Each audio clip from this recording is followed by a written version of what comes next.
আসসালামু আলাইকুম। আজকে আমি আপনাদেরকে তৈরি করে দেখাবো ছোলা ভুনা।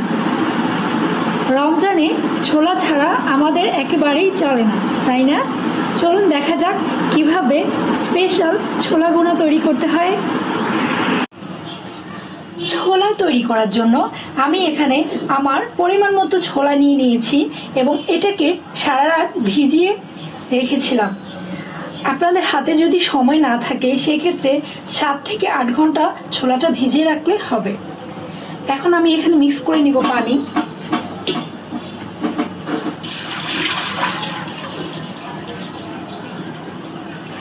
ছোলাটা সিদ্ধ হওয়ার জন্য যতটুকু পানি প্রয়োজন হয়, বেশি হলে সমস্যা নেই, আপনারা ছেঁকে বাকি পানিটা ফেলে দিতে পারবেন। আমি আমার ছোলার পরিমাণ বুঝে এখানে এরকম 3টা মিডিয়াম সাইজের আলু নিয়ে নিলাম।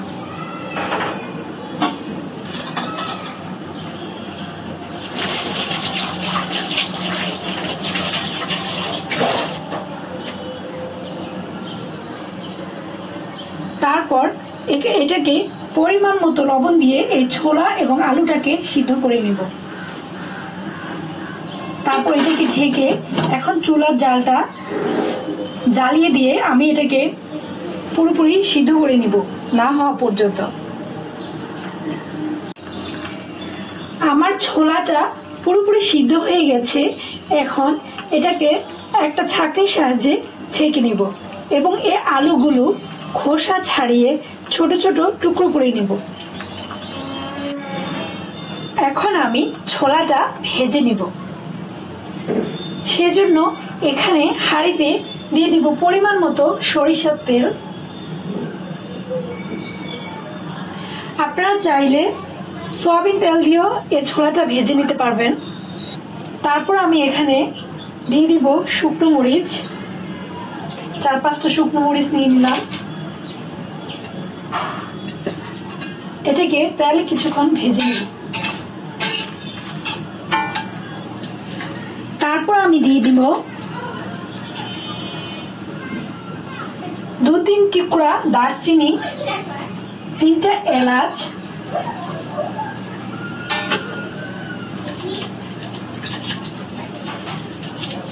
2টো তেজপাতা এভাবে আমি চিড়ে নিয়েছি।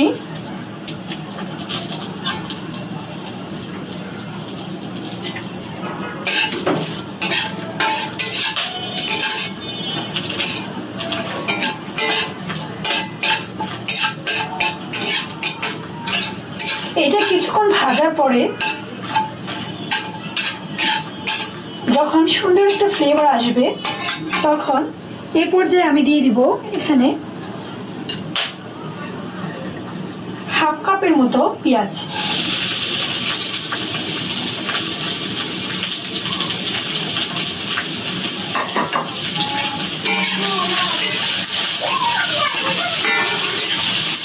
দিয়ে পেঁয়াজটাকে ভেজে নেব।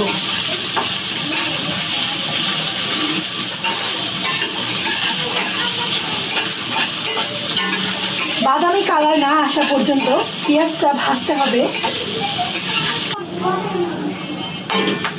আমার পেঁয়াজটা যখন ব্রাউন কালার ভাজা হয়ে যাবে তখন এই পর্যায়ে আমি দিয়ে নিব 1 চা চামচ আদা বাটা এবং 1 চা চামচের মতো রসুন বাটা।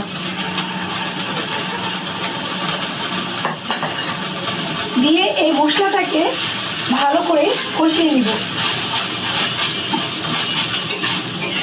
চালের সাথে ভালো করে ভেজে এটাকে কষিয়ে নিতে হবে।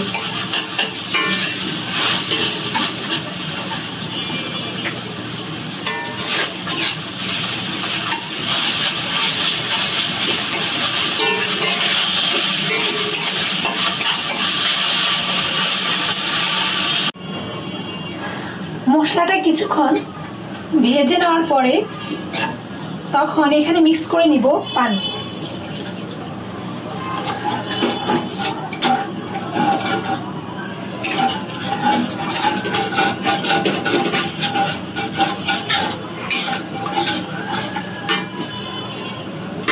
পানি মিশিয়ে নেওয়ার পরে এটাকে আমি আরো কিছুক্ষণ কষিয়ে নিব।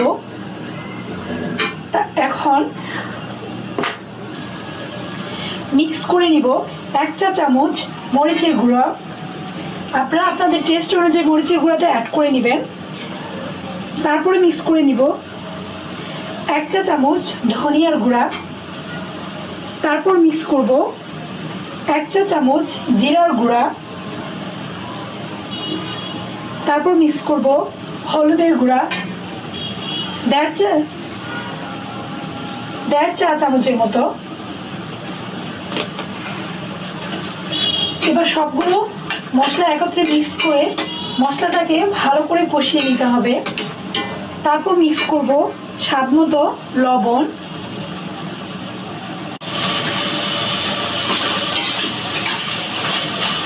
আমার মশলাটা কষানো হয়ে গেছে এবং তেলটাও উপরে উঠে এসেছে। এখন আমি এখানে কিউব করে কেটে রাখা টমেটো এটার সাথে মিক্স করে নিব।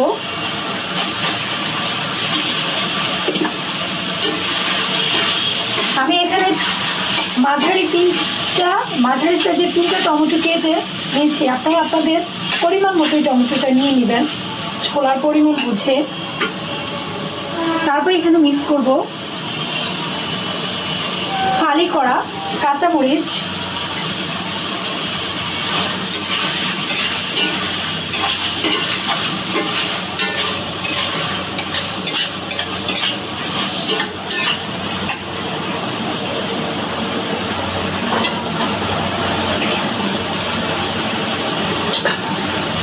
তারপর মিক্স করে নিব ছোলা। যে ছোলাটা আমি সিদ্ধ করেছি ওই ছোলাটা আমি পানি দিয়ে ধুয়ে ছেঁকে এবং আলুগুলোকে ছোট ছোট টুকরো করে কেটে নিয়েছি। এটাকে এখন মিক্স করে নিব আলু সহ।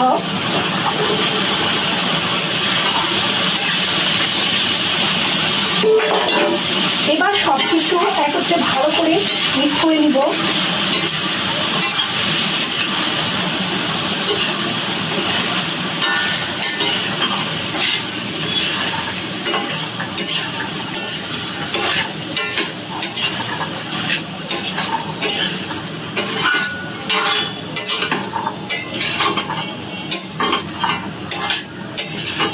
চুলার আঁচটা মিডিয়ামে রেখে এই কাজটা করতে হবে।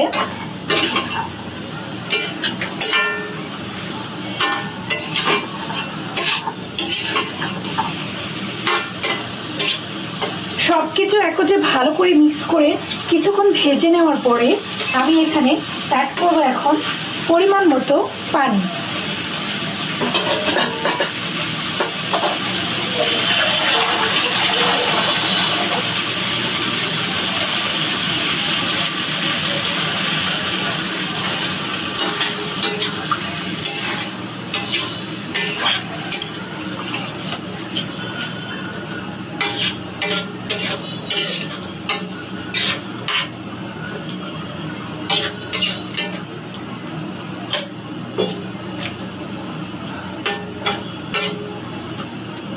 ছোলার মাখা মাখা পানি আমি ইউজ করেছি। এটাকে এখন জাল করে ফুটিয়ে পানিটা যখন টেনে আসবে তখনই আমরা ছোলাটা চুলা থেকে নামিয়ে ফেলতে পারবো। এটাকে এখন ঢাকনা দিয়ে ঢেকে দিব। পুরোপুরি না হওয়া পর্যন্ত ঢাকনা দিয়ে ঢেকে দিব। ফিরে আসছি ছোলাটা হয়ে যাওয়ার পরে। যখন পানিটা শুকিয়ে আসবে তখন ফিরে আসছি। এবার ঢাকনাটা খুলে চেক করে নিব এটা যাতে নিচে না লেগে যায়, এজন্য মাঝে মাঝে ঢাকনা খুলে নেড়ে চেড়ে দিতে হবে। এখন পানিটা শুকিয়ে নেওয়ার জন্য ওয়েট করতে হবে।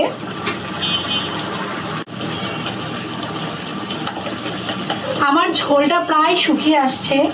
এখন আমি এখানে 1 চা চামচ গরম মশলা মিক্স করে নিব।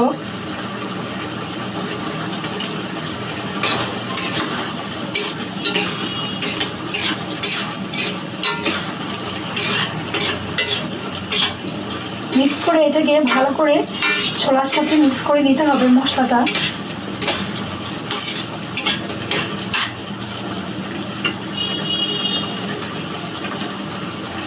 তারপর দিয়ে দিব কুচি করা ধনেপাতা,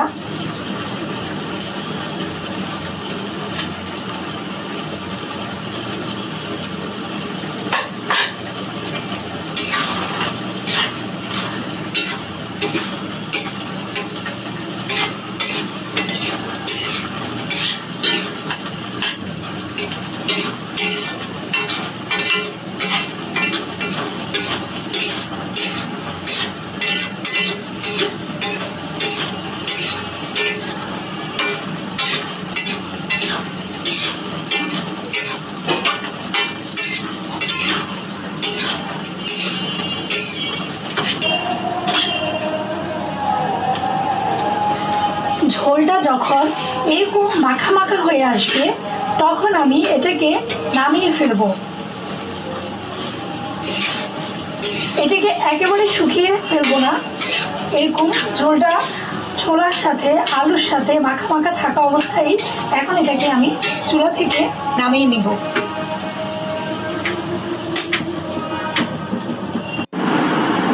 তৈরি হয়ে গেল আমার ছোলা ভুনা। এটা খেতে সত্যি খুবই ভালো হয়েছে। আপনারা বাসায় ট্রাই করে দেখবেন। আল্লাহ হাফেজ।